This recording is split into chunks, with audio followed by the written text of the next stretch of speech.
تم اکثر سوچتے ہو نا کہ اللہ تعالیٰ کن کب فرماتا ہے، وہ تمہاری من پسند چیز پر راضی کیسے ہوتا ہے۔ تم سوچتے ہو وہ ناممکن کو ممکن کب بناتا ہے۔ اللہ پاک نے قرآن پاک میں لوگوں کو یہ بات ذہن نشین کروا دی ہے کہ آزمائش ہی وہ کسوٹی ہے جسے کھوٹا اور کھرا پرکھا جاتا ہے۔ کھوٹا خود بخود اللہ کی راہ سے ہٹ جاتا ہے، یعنی بے یقین ہوتا ہے، اور کھرا چھانٹ لیا جاتا ہے تاکہ اللہ کے سارے انعامات اسے نواز دیے جائیں۔ قرآن پاک کہتا ہے کہ اللہ جو کچھ کرنا چاہتا ہے اس کے لیے وہ غیر محسوس طریقے سے اسباب و ذرائع فراہم کر دیتا ہے۔ یاد رکھو، کوئی مصیبت، کوئی خوف تمہارے پیچھے پیچھے آئے تو تمہیں اس پر ایسا ڈٹ جانا ہے کہ اللہ تعالیٰ بھی تمہاری ہمت پر رشک کرے۔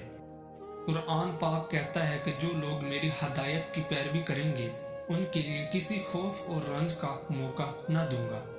اللہ تعالیٰ فرماتا ہے کہ جب میرے بندے مجھ سے میرے بارے میں پوچھیں تو انہیں بتا دو کہ میں بہت قریب ہوں، اور جب وہ مجھ سے رجوع کرتے ہیں تو میں انہیں ہرگز خالی ہاتھ نہیں چھوڑتا۔ سنو، کبھی بھی پریشان مت ہونا، کیونکہ جب بھی مشکلات آتی ہیں نا تو یاد رکھو ان کے ساتھ اللہ کی مدد بھی تیار ہوتی ہے۔ جب مشکل میں تم اللہ تعالیٰ کے ساتھ ہوتے ہو نا تو وہاں ہمیشہ امید کی راہ بھی روشن ہوتی ہے۔ تم میری یہ بات ہمیشہ یاد رکھنا کہ اللہ تمہاری خواہش کو کبھی بھی تبدیل نہیں کرتا، بلکہ وہ تمہارے صبر کی پرورش کرتا ہے۔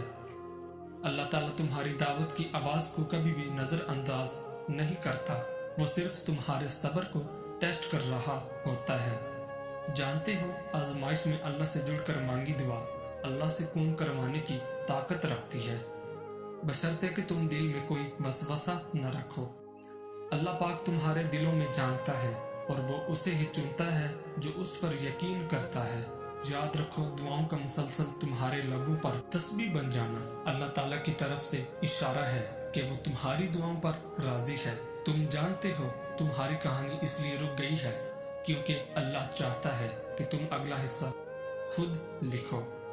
جسے تم تاخیر سمجھ رہے ہو نا وہ ہرگز تاخیر نہیں، ان کی منزل بھی تمہاری منتظر ہے۔ تم سجدوں میں اشکوں سے پکار کے دیکھو تو صحیح، تقدیر تو اللہ کے ایک اشارے پر بدل جاتی ہے۔ تم دل سے اللہ کی لو لگا کے دیکھو تو صحیح، تم جانتے ہو وہ چنتا ہی انہی کو ہے جن کو وہ خاص کرنا چاہتا ہے۔ سنو، تم اللہ کے وہی خاص بندے ہو۔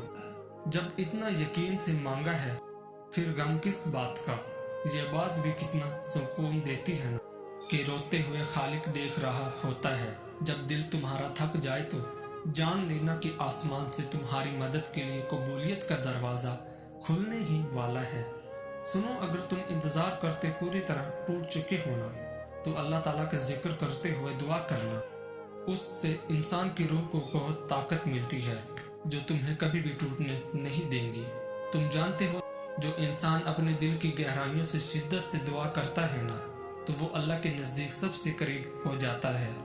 اپنے رب سے اس وقت مانگی دعا قبولیت میں سب سے آگے ہوتی ہے۔ ایک بات بتاؤں تمہیں، جو لوگ اللہ سے رو رو کر مانگتے ہیں نا انہیں کبھی بھی اپنے نصیب پر رونا نہیں پڑتا۔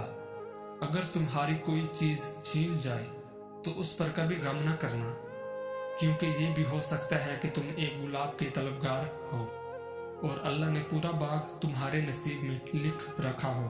اللہ کے راضی ہو جانے کی ایک نشانی یہ بھی ہے کہ جب تم مشکلات کے باوجود صبر کے ساتھ اللہ تعالیٰ پر یقین کر لیتے ہو تو تمہاری دعائیں ضرور سنی جاتی ہیں۔ اگر تمہارا دل بار بار ایک ہی دعا مانگ رہا ہے تو بالکل ممکن ہے کہ وہ تمہارے نصیب کا حصہ ہو۔ تم دعا مانگتے رہنا، کیونکہ اسے اپنے بندے کے اٹھے ہاتھوں کی لاج رکھنا خوب آتا ہے۔ اگر تمہارا دل روز اللہ سے تہجد میں دعا مانگ رہا ہو تو یہ ایک خاص اشارہ ہے کہ اللہ تعالیٰ اس دعا کو ضرور قبول فرماتا ہے۔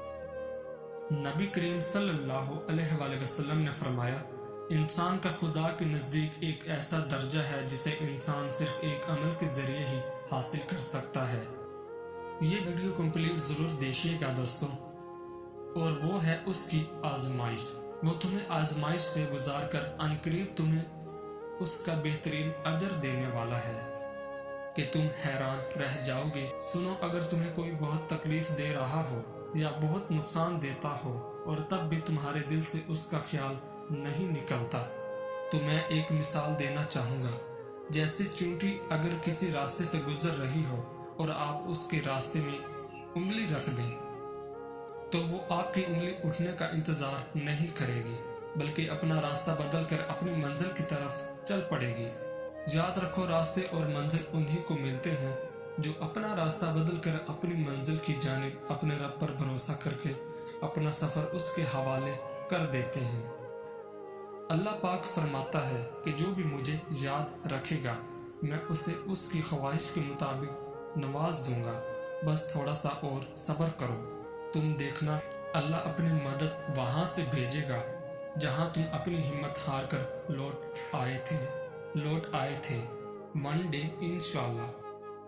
سنو، دعا کے ساتھ ایسے جڑ جاؤ کہ گویا اس کے علاوہ کوئی علاج آپ جانتے ہی نہیں۔